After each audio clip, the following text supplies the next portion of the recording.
Hello everyone, welcome to our YouTube channel Shiksha Alliance. Today we are going to start our daily current affairs session in which we will cover important news from several newspaper, PIB and various government sources. So let's begin our session. Our first topic is medium range surface to air missile and BrahMos. तो जो आपका MR SAM और ब्रह्मोस है इसके बारे में हम जानेंगे। पहले भी इस टॉपिक को कंसीडर कर रखा है हम लोगों ने। Indian Navy has carried out a successful test firing of medium range surface to air missile and ship launch version of BrahMos missile.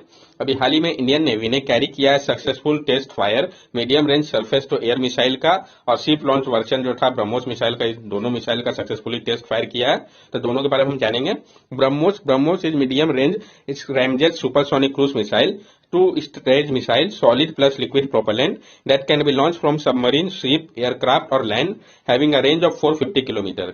जो ब्रह्मोस है आपका ये medium range ramjet supersonic cruise missile है। ये 2 स्टेज वाला मिसाइल है, सॉलिड प्लस लिक्विड प्रोपेलेंट, जिसको launch किया जा सकता है सबमरीन, शिप, एयरक्राफ्ट या लैंड से, जिसका रेंज 450 किलोमीटर तक है। It is a joint venture of India and Russia and it named after the river Brahmaputra and Moskva.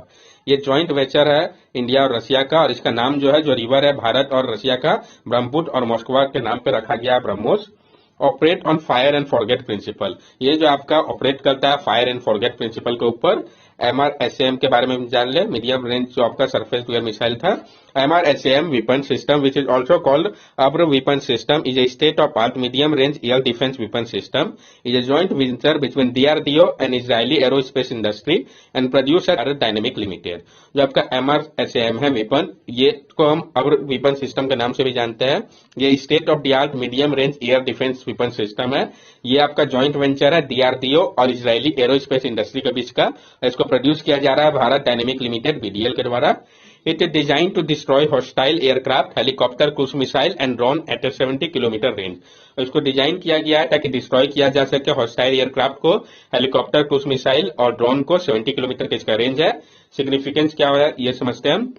Detached firing validate the capacity to engage the weapon as an anti-ship missile test set। ये जो test firing था ये validate कर रहा है जो capability है engage करने का वेपन को एंटी शिप मिसाइल के तौर पर, ये उन्होंने बताया है। नेक्स्ट टॉपिक है हमारा integrated medicine system to alter the future of disease management. तो हम जानेंगे इंटीग्रेटेड मेडिसिन सिस्टम के बारे में जो कि अल्टर कर देगा जो फ्यूचर है डिजीज मैनेजमेंट को। A new study highlighted that using yoga as an additional treatment can help patients suffering from migraine headache and from syncope, sudden drop in heart rate and blood pressure leading to fainting।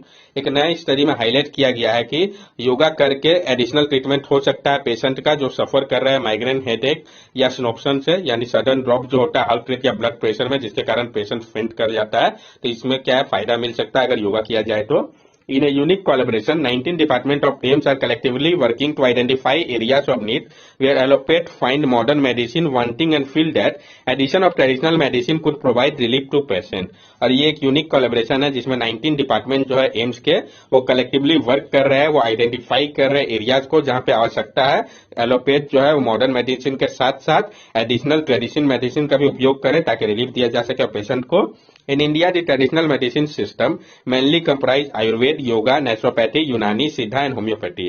Bharat में जो traditional medicine system है TMS, ये mainly comprise करता है आपका Ayush, Ayurveda, yoga, naturopathy, यूनानी, सिद्धा and homeopathy को। हम जानते हैं ट्रेडिशनल मेडिसिन के बारे में पहले। According to World Health Organization, traditional medicine refer to the sum total of knowledge, skill and practice on basis of theory, belief and experiences indigenous to different culture used in maintenance of health। जो world Health organisation है उसके अनुसार जो traditional medicine है वो refer करता है जो सम टोटल है नॉलेज, स्किल और प्रैक्टिसेस का, जो कि बेसिस है जिसका थ्योरी, बिलीफ और एक्सपीरियंस, इंडाइजेनस है वो डिफरेंट कल्चर का जिसका उपयोग किया जाता है मेंटेन करने के लिए हेल्थ को। बेनिफिट क्या है ट्रेडिशनल मेडिसिन सिस्टम का? Holistic vision toward health care that focus on the prevention of disease and promotion of health. इसका होलिस्टिक विजन है हेल्थ केयर के ऊपर जिसका फोकस है कि प्रिवेंट किया जाए डिजीज को और प्रमोट किया जाए हेल्थ को। Low side effect of TMS, बहुत कम साइड इफेक्ट है ट्रेडिशनल मेडिसिन सिस्टम का। Can fill the gap in the allopathic medicine system, और ये फिल कर सकता है जो गैप है आपका एलोपैथिक मेडिसिन सिस्टम पे। Challenges to integration into the mainstream health care system, लेकिन क्या प्रॉब्लम है इनको इंटीग्रेट करने को लेकर mainstream health care system पे ट्रेडिशनल मेडिसिन सिस्टम को। Unorganise TMS suffer from standardisation issue, सबसे बड़ा दिक्कत है ये अनऑर्गेनाइज है जो आपका ट्रेडिशनल मेडिसिन सिस्टम है, ये सफर कर रहा है स्टैंडर्डाइजेशन इश्यू को। पुअर रिसोर्सेस की कमी है। एक्सेप्टेंस की बात करें तो वो भी पुअर है। सेफ्टी कंसर्न भी है, dishonest negligent practices, automation of TMS product, adverse reaction to TMS drug, lack of safety supervision system, substandard courses, poorly regulated market, ये सारा सेफ्टी कंसर्न है। Lack of scientific basis and almost no research and development in TMS, और कमी है scientific basis की और almost कोई भी रिसर्च एंड डेवलपमेंट नहीं किया जा रहा है टीएमएस में। इंटेलेक्चुअल प्रॉपर्टी प्रोटेक्शन, और इंटेलेक्चुअल प्रॉपर्टी प्रोटेक्शन भी एक इश्यू है। गवर्नमेंट इनिशिएटिव, गवर्नमेंट ने जो इनिशिएटिव लिया इसके लिए टीएमएस सिस्टम के लिए, creation of ministry of Ayush, जो क्रिएट किया गया आपका मिनिस्ट्री ऑफ आयुष को, enactment of National Commission for India's System of Medicine Act 2020 and National Commission for Homeopathy Act 2020। Enact किया गया National Commission for Indian System of Medicine Act 2020 को और National Commission for Homeopathy Act 2020। Sorry, recognition of Institute of Teaching and Research in Ayurveda Gujarat as an institute of national importance, और recognise किया गया कि जो institute है आपका टीचिंग एंड रिसर्च का आयुर्वेद को लेकर जो गुजरात में ये एक इंस्टीट्यूट है नेशनल इंपॉर्टेंस का, उसको रिकॉग्निशन मिला। Developing standard in collaboration with bureau of Indian standard to augment TMS product, और डेवलप किया जा रहा है स्टैंडर्ड को कोलैबोरेट करके bureau of Indian standard BIS के साथ, ताकि फुलफिल किया जा सके टीएमएस प्रोडक्ट को। कंक्लूजन इससे हम क्या निकाल सकते हैं? Though yoga has been practised traditionally in India for centuries, the objective of the AIIMS initiative is to bring it under an official protocol to provide clinical service to treat various health condition with an integrated medical system in place. जो yoga है इसको practice किया जा रहा था traditionally से वैसे ही भारत में सेंचुरीज से, लेकिन मकसद है एम्स के इनिशिएटिव के पीछे कि इसको एक ऑफिशियल प्रोटोकॉल में लाया जाए ताकि प्रोवाइड किया जा सके क्लिनिकल सर्विसेज को भी साथ में ट्रीट करने के लिए अलग अलग हेल्थ कंडीशन को एक इंटीग्रेटेड मेडिकल सिस्टम के साथ। The scientific findings from the AIMS research are expected to align with the center plan to roll out one nation one system policy by 2030। और जो साइंटिफिक फाइंडिंग है AIIMS के research का, ये expect कर रहा है कि अलाइन कर रहा है जो सेंटर का प्लान है रोल आउट करने को one nation one health system policy को 2030 तक। नेक्स्ट टॉपिक है हमारा Europe pushing for a lunar time zone. Europe जो है वो पुश कर रहा है एक लूनर टाइम जोन के लिए, हम जानेंगे क्यों ऐसा कहा गया है। With more lunar mission that ever on the horizon, the European space agency want to give the moon its own time zone. जो और ज्यादा लूनर मिशन जो चल रहा है इसके कारण यूरोपियन स्पेस एजेंसी जो है वो चाहते हैं कि मून का खुद का टाइम जोन हो। Need a time zone for the moon, जरूरत है एक टाइम जोन का मून के लिए। To streamline contact among the various country and entities, public and private, that are coordinating trips to and around the moon। streamline करने के लिए जो contact है various country का, entities का, public और private का, जो कि coordinating trip कर रहा है around the moon का। While the space station does not have its own time zone, it runs on coordinated universal time or UTC, which is meticulously based on atomic clock। जो space station इसका खुद का कोई time zone नहीं है, ये run करता है कोऑर्डिनेटेड यूनिवर्सल टाइम और यूटीसी के ऊपर, जो कि मेटिकुलसली बेस्ड है आपका एटॉमिक क्लॉक के ऊपर। Time on earth is precisely track by atomic clock, but synchronising time on moon is tricky because clock run faster there, gaining around 56 microsecond और million of second per day. लेकिन time जो earth का वो precisely track किया जाता है atomic clock की मदद से, और सिंक्रोनाइज करना टाइम को मून पे ये काफी ट्रिकी हो जाता है, क्योंकि जो क्लॉक है वो मून पे फास्टर रन करता है, वो गेन करता है 56 माइक्रोसेकंड के अप्रॉक्स या मिलियन ऑफ सेकंड प्रत्येक दिन, जिसके कारण क्या होता है वो स्पीड हो जाता है। नेक्स्ट टॉपिक है हमारा government bring crypto under money laundering law. Government ने क्रिप्टो को मनी लॉन्ड्रिंग लॉ के अंतर्गत लिया है, तो जानेंगे इसका क्या परिणाम निकलेगा, ऑब्जेक्टिव क्या है, सब कुछ समझेंगे हम डिटेल्स में। Ministry of Finance has brought crypto trading, safekeeping and related financial service under the ambit of Prevention of Money Laundering Act। जो मिनिस्ट्री ऑफ फाइनेंस है उन्होंने लाया है क्रिप्टो ट्रेडिंग को, सेफ कीपिंग और रिलेटेड फाइनेंशियल सर्विस को prevention of money laundering act के अंतर्गत। मकसद क्या है इसका? It will give authority greater power to monitor the transfer of virtual digital asset beyond the country border. ये अथॉरिटी को और ज्यादा पावर देगा जो मॉनिटर करेंगे जो ट्रांसफर हो रहा होगा अगर वर्चुअल डिजिटल एसेट का बियॉन्ड कंट्री के बॉर्डर को, तो उसको मॉनिटर करने में और ज्यादा पावर मिलेगा। Reporting entity, entities dealing in virtual digital asset and now will consider reporting entities under PMLA and subsequently have to maintain KYC details of their client and beneficial owner। और जो entities होंगे जो कि deal कर रहे होंगे virtual digital assets के ऊपर, उनको कंसीडर किया जाएगा रिपोर्टिंग एंटाइटीज के तौर पे, और PMLA के अंतर्गत उनको मेंटेन करना होगा KYC डिटेल्स को अपने क्लाइंट और बेनिफिशियल ओनर का। Transaction included under PMLA. कौन सा ट्रांजैक्शन को इंक्लूड किया गया है prevention of money laundering act के अंतर्गत? Exchange between virtual digital asset and fiat currency. जो एक्सचेंज होगा वर्चुअल डिजिटल एसेट या फिएट करेंसी का, एक्सचेंज बिटवीन वन और more form of virtual digital asset. अगर एक्सचेंज होता है एक या अधिक से form of virtual digital asset का, तो transfer of virtual digital asset, safe keeping और administration of virtual digital asset. या ट्रांसफर होता है virtual digital asset, safe keeping या एडमिनिस्ट्रेशन होता है तो वो भी उसके अंतर्गत आएगा। व्हाट और वर्चुअल डिजिटल एसेट, ये वर्चुअल डिजिटल एसेट है क्या? The term virtual digital asset refer to any digital representation of value that can be digitally traded, transfer और use by payment.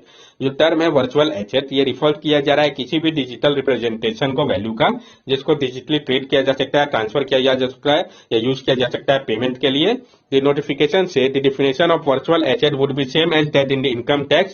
It includes cryptocurrency and non-fungible token as virtual asset. और जो notification ये बता रहा है कि जो definition है वर्चुअल एसेट का वो सेम होगा इनकम टैक्स एक्ट के लिए, जो इंक्लूड करेगा क्रिप्टो करेंसी को और नॉन फंजिबल टोकन को वर्चुअल एसेट के तौर पे। तो इसका ये मतलब नहीं है कि पीएमएलए पे आ गया तो इसका यूज नहीं होगा, आदमी नहीं करेंगे क्रिप्टो करेंसी का उपयोग। या ये कहना चाह रहा है कि जो आप क्रॉस बॉर्डर मतलब जो आप एक्सचेंज की जगह छोड़ के डायरेक्टली जो डील करते हैं उसको मॉनिटर किया जाएगा। ये आप यहाँ पे देख के समझ सकते हैं अच्छे से। Prevention of money laundering act, इस एक्ट को इनेक्ट किया गया था 2002 पे, रिस्पांस को देखते हुए इंडिया के ग्लोबल कमिटमेंट को वेना कन्वेंशन के दौरान, ताकि कॉम्बैट किया जा सके मनी लॉन्ड्रिंग को। जो डिपार्टमेंट ऑफ रेवेन्यू है पीएमएलए का साइलेंट फीचर क्या है? तो फाइनेंशियल इंटेलिजेंस यूनिट, पनिशमेंट होगा मनी लॉन्ड्रिंग के लिए, educating authority, burden of proof और स्पेशल कोर्ट। पीएमएलए जो है ये इनेबल कर रहा है अथॉरिटी को कि वो कॉन्फिस्केट कर सकते हैं प्रॉपर्टी को जो कि अर्न किया गया हो इलीगली गेन्ड प्रोसीड के माध्यम से। अपॉइंट कर सकते हैं एजुकेटिंग अथॉरिटी और एपलेट ट्राइब्यूनल को जो कि डील करेंगे मैटर को जो कि रिलेटेड होगा मनी लॉन्ड्रिंग से। ये जो एक्ट है ये ऐड करता है जो कॉन्सेप्ट है रिपोर्टिंग इंटाइटी का, जो कि इंक्लूड करता है बैंकिंग कंपनी, फाइनेंशियल इंस्टीट्यूशन और इंटरमीडिएटरी को। एपलेट ट्राइब्यूनल की अगर हम बात करें तो इसका कंपोजिशन क्या होगा? चेयरपर्सन और उनके साथ 2 मेंबर। क्वालिफिकेशन क्या होगा? तो चेयरपर्सन जो है वो जज का क्वालिफिकेशन होना चाहिए सुप्रीम कोर्ट का, या वो क्वालिफाइड होने चाहिए जज के पोस्ट के लिए हाई कोर्ट के। जो मेंबर है तो मेंबर जो Indian legal service, revenue service या इकोनॉमिक सर्विस के जो होंगे वो मेंबर हो सकते हैं। टेन्यूर उनका क्या होगा? तो 5 ईयर का टेन्यूर होगा, वह जब तक उनका एज 65 नहीं हो जाता, which ever is earlier. Function की अगर हम बात करें तो हियर करेंगे अपील्स को, जो ऑर्डर होगा एजुकेटिंग अथॉरिटी और अथॉरिटी का पीएमएलए के अंतर्गत उसको ये हियर करेंगे। इन्फोर्समेंट डायरेक्टरेट को स्टैब्लिश किया गया था 1956 में, हेडक्वार्टर न्यू दिल्ली पे है। ये आपका एक मल्टी डिसिप्लिनरी ऑर्गेनाइजेशन है जिसको मैंडेट किया गया है कि वो इन्फोर्स करे पीएमएलए को, यानी यहाँ पे आपका ईडी का भी रोल आ जाएगा। नेक्स्ट टॉपिक हमारा जन औषधि केंद्र, पीआईबी के रूप इंपॉर्टेंट हो जाता है। हम जानेंगे जन औषधि केंद्र के बारे में।